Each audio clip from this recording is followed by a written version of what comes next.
Even though Tanzania had a great growth rate of more than 7% over the last 6 to 7 years, it only has made a marginal change of 2% as far as growth. So the poverty rate is still somewhere in the vicinity of 33.7%. Why?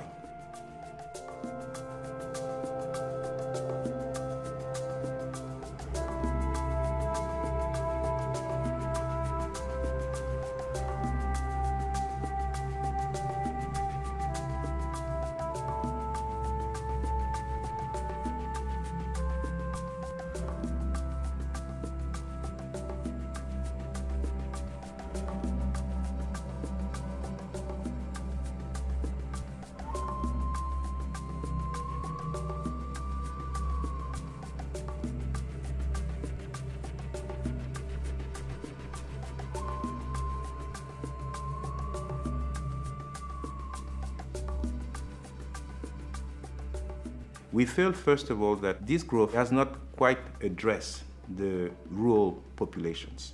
Agriculture is obviously something we need to bank on and build on in a way that is going to be really making significant effect on people's life. Self-sufficiency in food is very important. Food security is very important. And that justifies why we've been working with the government to review the National Strategy for Growth and Poverty Reduction for Tanzania.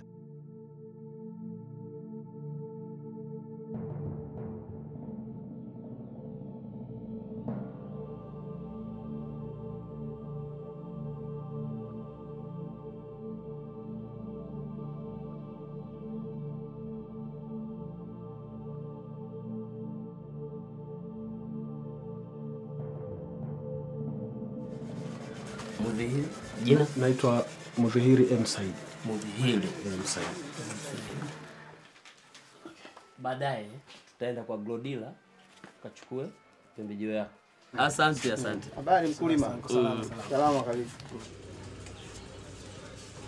With the Kilimo Kwanza, which we have started implementing through the ASDP, the Agriculture Sector Development Program, we are assisting smallholder farmers, whereby we are providing a subsidy of 50% for the price of seed and the price of fertilizers.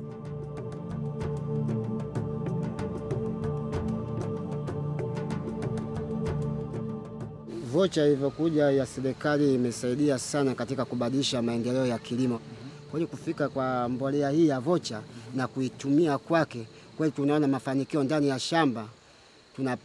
Mazao yanakuwa vizuri na tunapata mafanikio mazuri kidogo tofauti na kilimo tulivyokuwa tunalima zamani. You have some time to really break the barriers. People at first did not like to use fertilizer. So you do an experiment test if you have, like in a field where you have the one without fertilizer, the one with fertilizer, and then you see the result in a couple of months. Those are what we call demonstrated effects. Other farmers will learn from it, and then the word spread. So that is where I look at impact. The response has been enormous on the part of farmers. Farmers have been really positive about it. The only snag which I see is that kind of a program requires a lot of capital. We can't cover all the farmers. We have more than 12 million farmers. We are covering very few.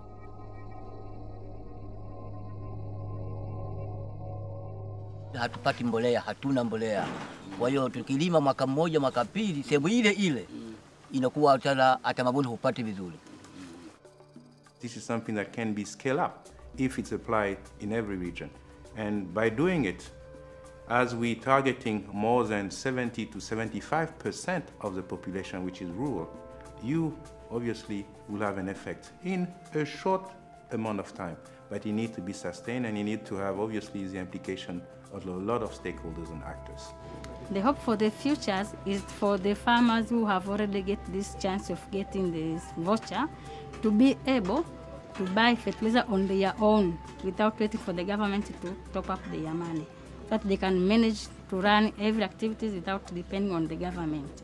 Training is part of the Agriculture Sector Development Program. They organize farmer visit exchange, where the farmer move out of their locality to other districts to see practically what other farmers are doing, so that when they come back, they are able to practice what they saw there. If we replicate such practices within our country, for example, farmers will be able to benefit, to attain food security and increase their income. Policy, impact, and replication. And to me, this is how you could actually best translate this knowledge sharing and seeing exactly from some good lessons and good practices how one can enhance agricultural sharing, and it goes from the individuals to the community to the government and development partners, because government has realized that this is where they could have the best turnout as far as being able to tackle and address poverty.